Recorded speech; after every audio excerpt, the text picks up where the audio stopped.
Hello, what a lovely sunny day it is out here in Dubai, and I have the lovely, smiling Laura Everest with me. Hello. She is the founder of and the owner and everything of Laura Everest Consulting Company. Thank you so much, Laura, for joining me on Shambhavi Spectrum and agreeing to do this very nice interview.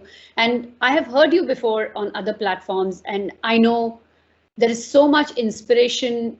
Every day of your life is an inspiration for so many people, and I'm one of those right now. So I would definitely want you to share with our audience. So can we go step by step and with you tell us a little bit more about what is Laura Everest Consulting about? Well, hello, and firstly, thank you so much for inviting me to share this with you today. So I think what I'll do before I talk about Laura Everest Consulting, because that's quite new, I'm going to take you back a bit more in my journey as to why I do what I do, actually. So my career started about 3 million years ago, actually 30. Are you revealing your age? Yeah, unfortunately, I think I might. I'd like to pretend I started work very, very, very young. But my career began at Harrods in London more than 30 years ago. And I began as a management trainee and built my way up through the company until I was kind of running sort of 8 departments, 900 staff, and kind of was very much into building talent and making sure we got the best out of people, because obviously at the end of the day, that's where it all comes from. So I did that for a long time, and then I kind of moved sort of generically into a sort of a training and leadership role, and then traveled through Qatar with my husband, and then back to UK, and then came to Dubai about 13 years ago, and immediately moved back into the leadership consultancy role. And I was doing this and thought I knew it all about how to manage leaders, how to make high-performing teams, until I had my accident. And I know you know a little bit, but just to share with that, 7 years ago here in Dubai, in my spare time, I was a runner. And I was just on a morning run and I was hit by a car and thrown 30 feet. And to say it was shattering is in all cases. I completely smashed my body, my feet came off, I had terrible, terrible injuries. And there was question as to firstly if I'd survive, and then they'd amputate my feet, which they didn't, but then thought I'd never walk again. And so the last 7 years, I've so far had 17 surgeries to rebuild me. But what it did is, you know, at first I started working when I came out of the high dependency ward. And soon, when I got back home, I was busy working, and I delivered my first training program in a wheelchair, arms bound, legs bound, to 80 Chaloup merchandisers 11 weeks after the accident. And I continued to train in the wheelchair, and I've traveled on crutches and all around the world training and working. And people were saying to me, "How are you so resilient?" And I thought, I don't know, actually. I hadn't really thought about it. So I thought, maybe what am I doing, actually? And I realised I was managing, but I didn't kind of know what I was doing. So I thought, well, this is a really good time to study some positive psychology and find out where this was coming from. So I did that, and I worked under the great Barbara Friedrichsen at Penn University. And I was learning about resilience. And I suddenly realised that she really made it clear that obviously I was optimistic and I had all this different mindset, and I was learning about mindset and applying it. And then I thought, what else? I'm missing something. And then someone introduced me to Gallup Strengths. And I hadn't really, well, apparently I'd done it when I was about 20 odd, but I hadn't really realised what I was doing. But it cemented everything for me, because what it made me realise is that we all have an incredible inner resource of strengths. They're sitting there, and we use them a bit, and we kind of take them for granted in what we do in our jobs every day, because they're just how we are, right? So we just do our thing. And, you know, sometimes we dig into them a bit and we kind of work with them in mind.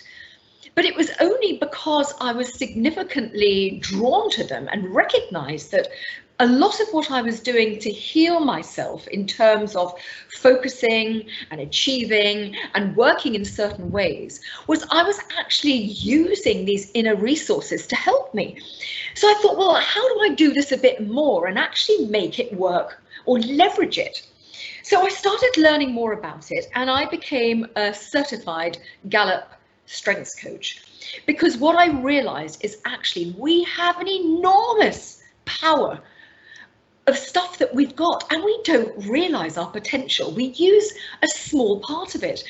And so I realized that I'd really leveraged mine, and I said, you know what, from now on, rather than tar every leader and everyone who's trying to develop professionally and just say, do a this training or do a that training, I suddenly thought, well, you know what, if people know what their natural strengths are and where they're more likely to be successful, I can help them tap and press the right buttons so they know how to aim their development in the right way to get the most on their personal return on investment, if you like.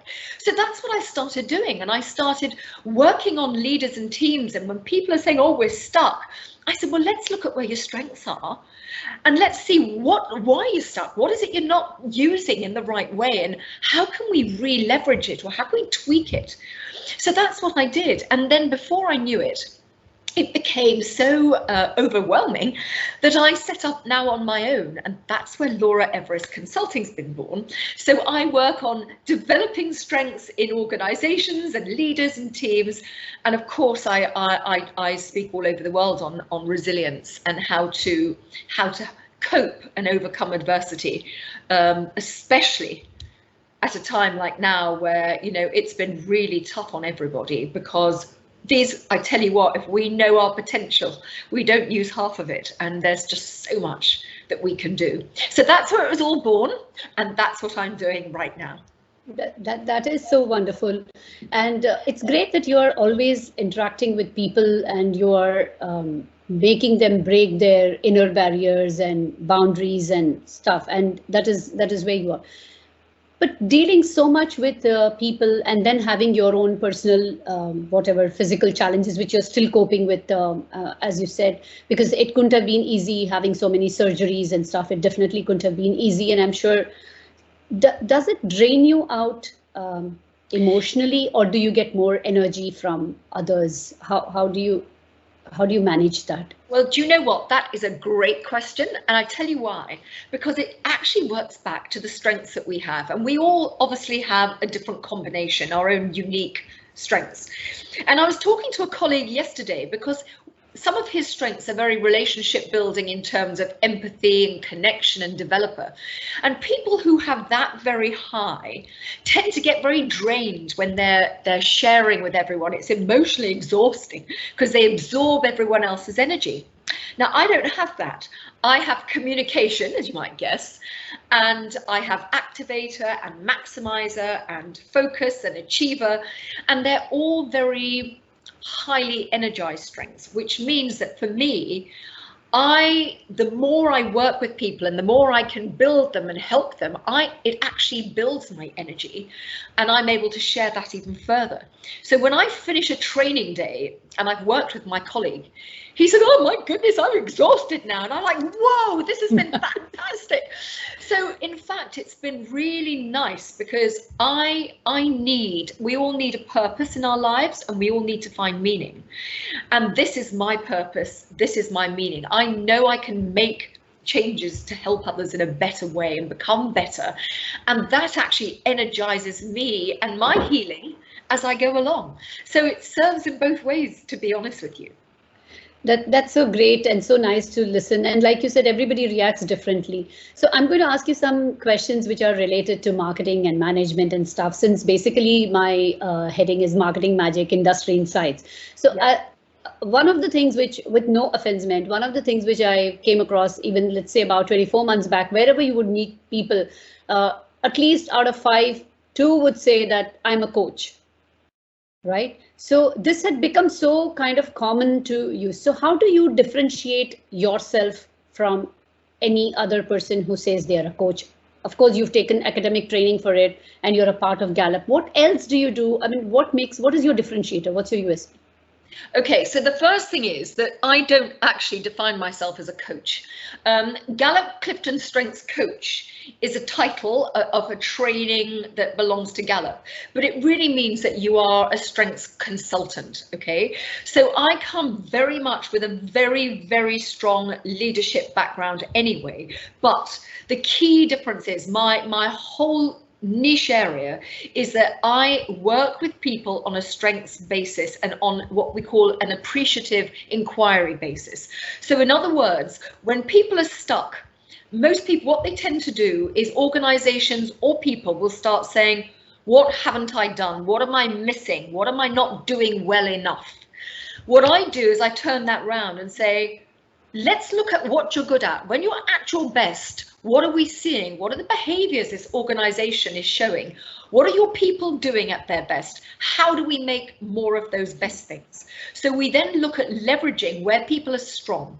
So I work with individuals and with companies, teams on a strengths basis. Everything is about looking and connecting to where you do well and how to leverage that for competitive advantage. And that is my very key area. I don't stray out of that.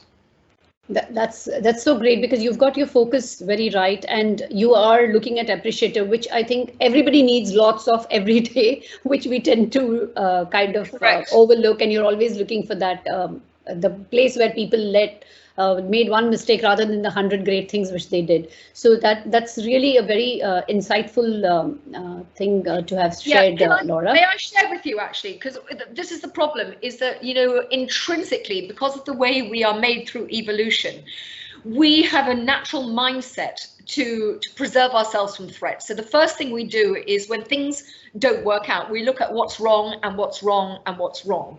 And we have an elephant's memory for that, as you're saying. And so when we say what's right, people actually struggle to think of all the things that are going right because they're so stuck in what's wrong.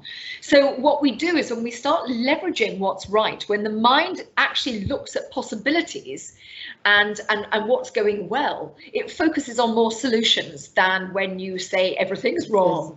So this is what we do, and we build it from a strengths basis of what we see in terms of of how to develop people in that respect. Okay, so great that you are. It's a great reminder that people should actually appreciate more.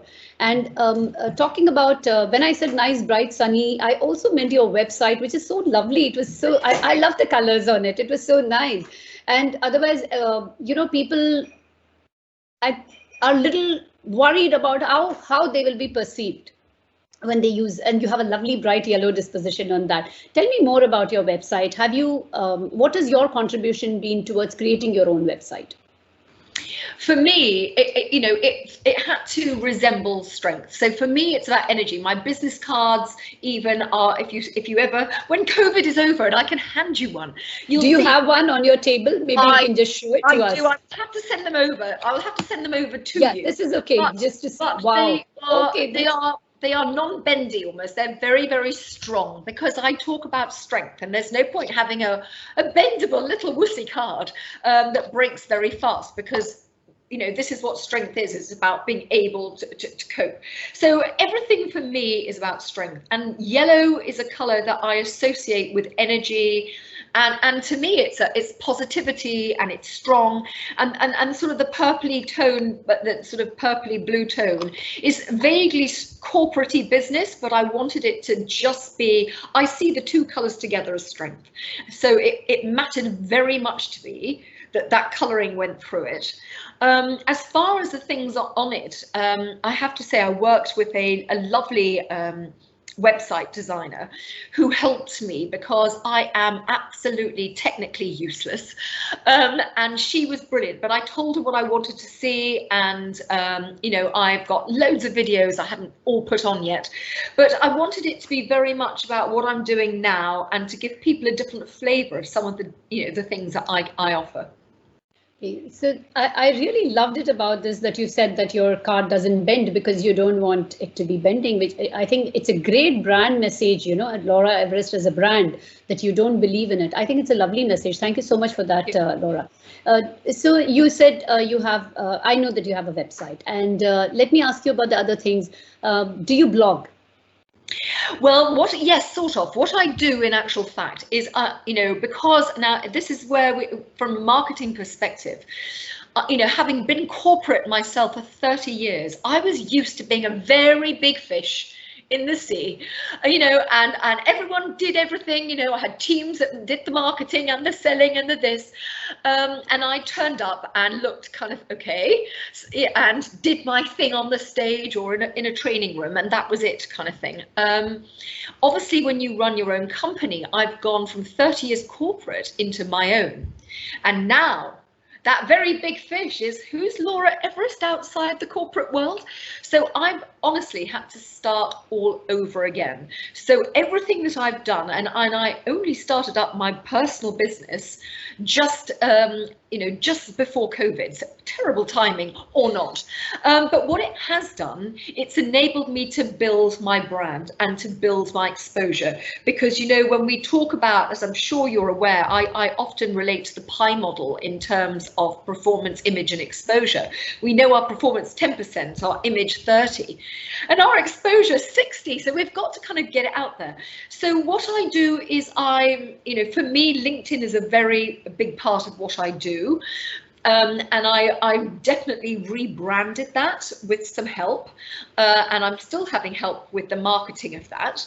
And then what I do is I try to make sure that 3 times a week I'm posting on LinkedIn, but not, some people post a quote or this, that's not really helpful. So I try to make sure that I put articles, and small articles. I find that if I keep them to about 1,300 characters, people will read it in one go. They don't need to be clicking about, but I put up a lot of tips and insightful stuff for people. And then from that, I take the things that have been very big hitters for me, and I put them onto my website blog every week as well. So, and it goes onto Instagram too. So this is the way I'm working on it at the minute. But I haven't got further because I've literally just finished penning my book on resilience, and it will be going off for publishing, I think, in the next couple of weeks. So yes, so hopefully I'll be able to share that as well as I move forward. Congratulations on your book, and I should ask you the same thing about how you would be promoting your book, but I'll come to that in a bit. Do you send newsletters, Laura? Do you share newsletters with people? Yes, well, this is something, because obviously in 1 year, I mean, I have focus and achiever as strengths. I'm desperate to get myself organized. So I have just started. I've started with a newsletter, but to be honest, it's not how I want it yet. I did one and I thought, I have Maximizer, which is a perfectionist. And so I've looked at it and I thought it can be better. So I'm, as I said, not technical, but I've just actually taken on board a member of staff who is brilliant at the things I'm rubbish at. And so he's going to be working with me. He helps with my LinkedIn and my getting stuff onto my website, etc. And I will be using him to help do the newsletter moving forwards. So I think it's a great quality as a leader to understand that you are rubbish at some things and you're great at some. So the fact that you're saying that you've got a person now taking care of it and keeping your scope of activity more focused on what you should be doing, I think that's a great leadership skill. Do you have other team members as well, apart from this person? No, but I have, I've made sure that I have very collaborative networks. So I think the thing is, I'm being quite, I have a network which I know that you and we connect on different platforms as well. And there's about 2 or 3 that I've been involved with that have been very, very useful to me over the year. And I think, it is important that we find networks that are great. And, I'm still looking to extend that into other areas as well.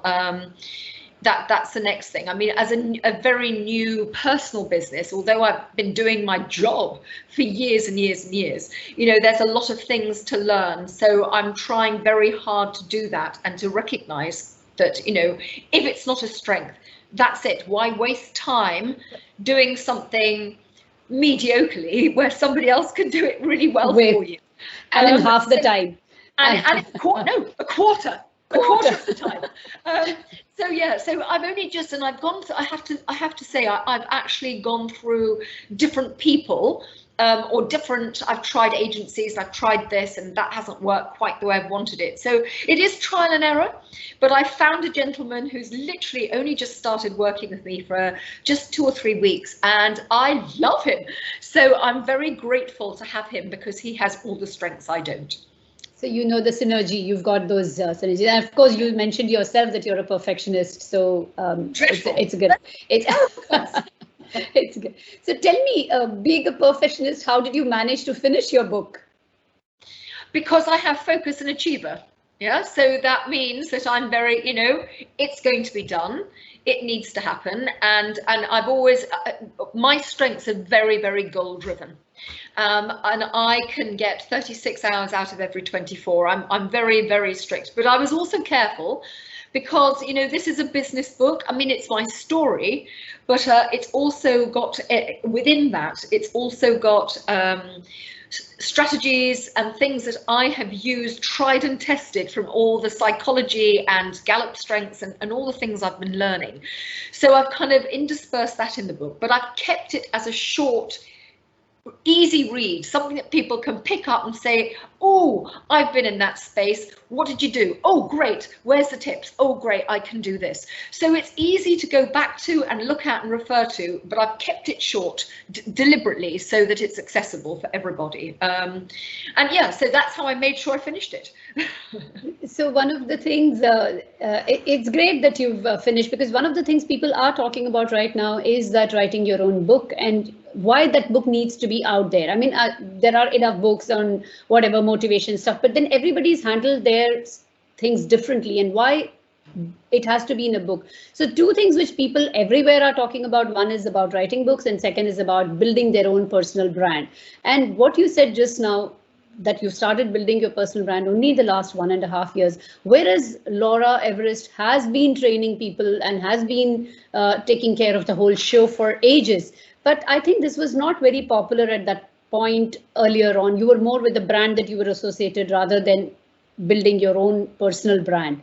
Correct. Is that right? So how easy or how difficult has it been to come out of that shadow or that umbrella?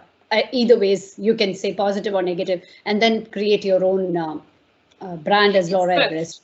It's definitely both. I mean, there is no doubt that,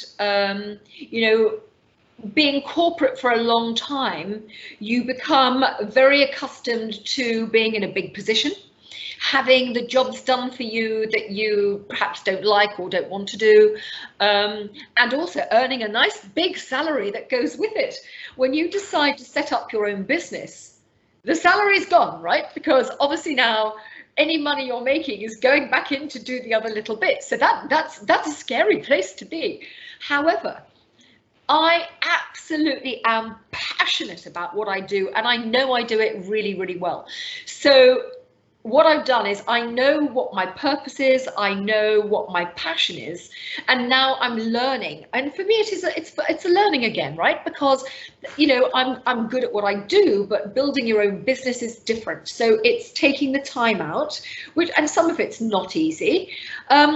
But it's, and patience is not one of my better virtues, but it is necessary, and you have to rebrand. You've got to do it. I mean, when I talk about strengths, I work with people and I work with organizations to say, what's the unique value you offer?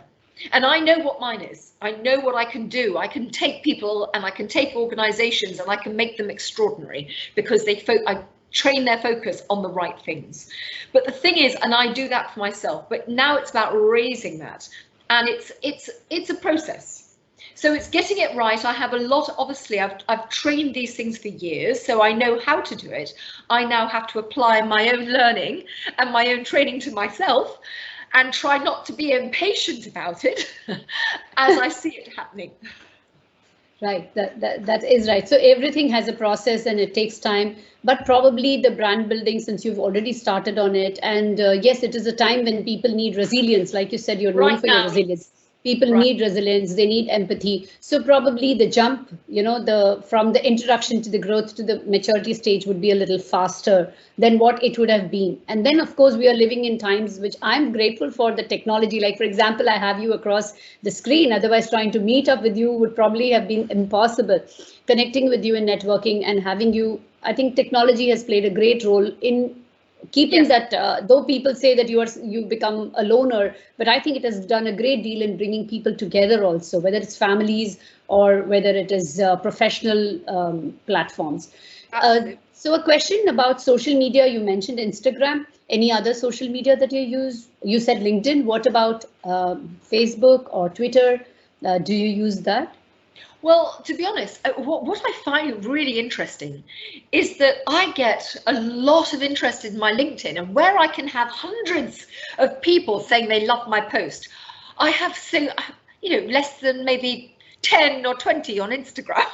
So I realize that, I'm working on that to develop it, but LinkedIn is my key thing. I have to say Facebook, I generally have kept Facebook as my social arena because of the fact that, I've lived abroad for most of my life. And so, when you meet friends and you move countries, you end up, keeping your social networks going through that, or have done.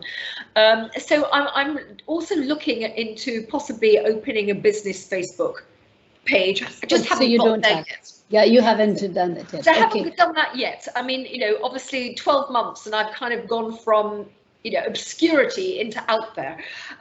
So it's just a process to get through. Not on Twitter yet.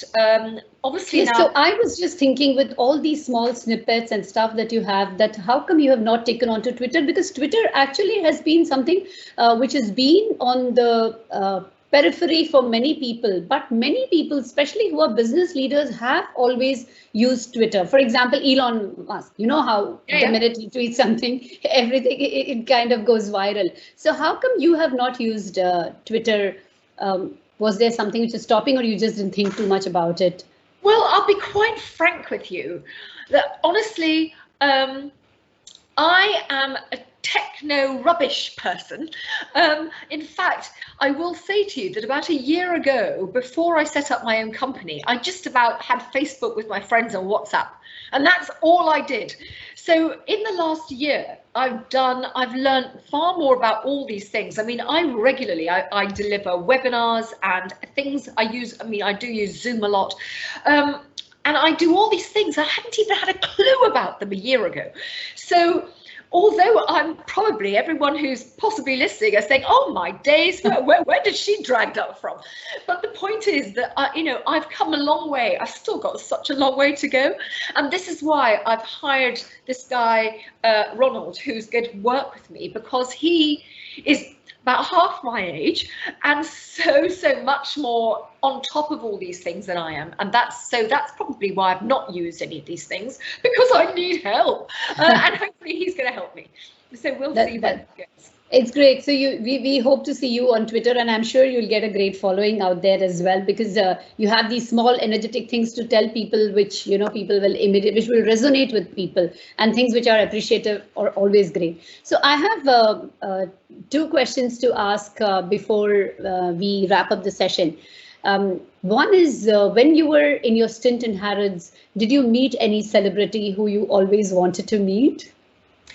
Hundreds. I mean, I was lucky because I was quite senior. I often used to escort the, very important people around through the store, etc. So everybody from the Sultana of Brunei through to Lady or Princess Diana, James Bond even kissed my cheek. Wow.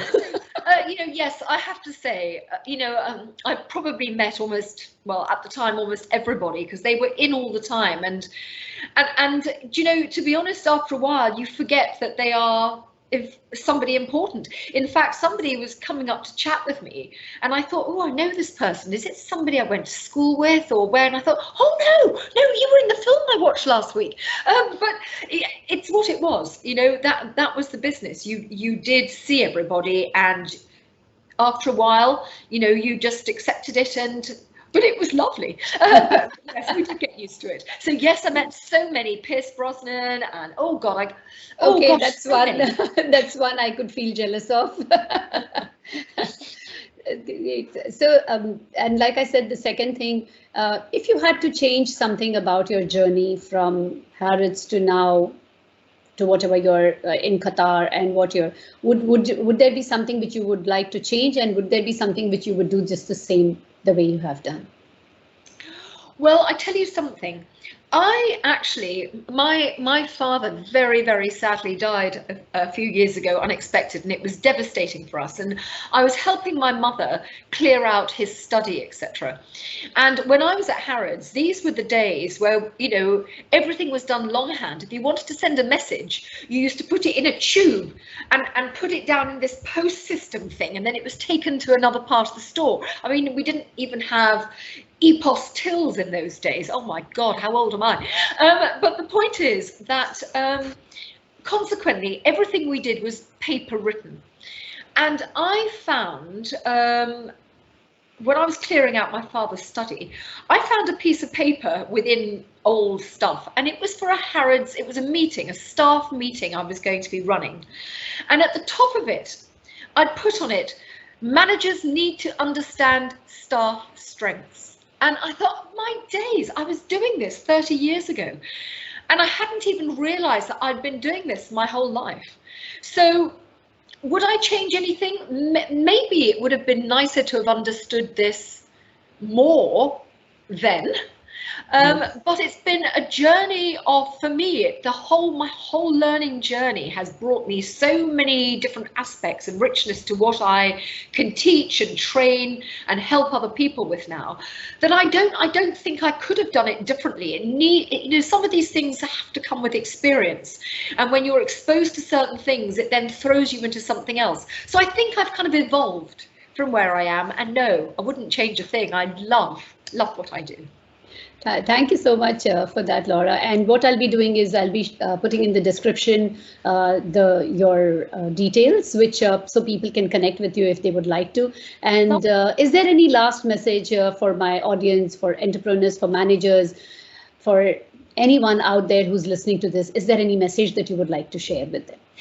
Well, I might just share a little one at the moment, which is actually, you know, that I'm pushing into my book, and that is, there are so many people at the moment who are still feeling really, if not stuck, challenged, isolated, feeling a bit fed up and wondering where the hell their life is going with this COVID thing still continuing, and no one's quite sure how to move forwards or what they should be doing. And I just want to say, you know what? You don't need a superhuman gene to be able to be resilient. All you need to think about is to really focus on the things that are in your control to manage, and to not worry about the things that are outside of that. Just look at what are the things every day that you can be in control of, and just take steps to action those, because that will make you feel far more in control of where you are. And to always, you know, to reach out. I'm always available, you know, on a WhatsApp or whatever, but resilience really matters right now. And I think there's a lot of people that just need to feel that there's hope. They need to feel hope. Yes, thank you so much for that, Laura. On that note, that fact that there is hope, and there are always people like you who are ready to give, and if you seek, you will probably get it, is a lovely message. Thank you so much for spending your time. And I will connect with you again another day. Maybe when your book is on the top selling, we will discuss again. Thank you so much for having me today. It's been lovely to chat with you. Thank you so much. Thanks.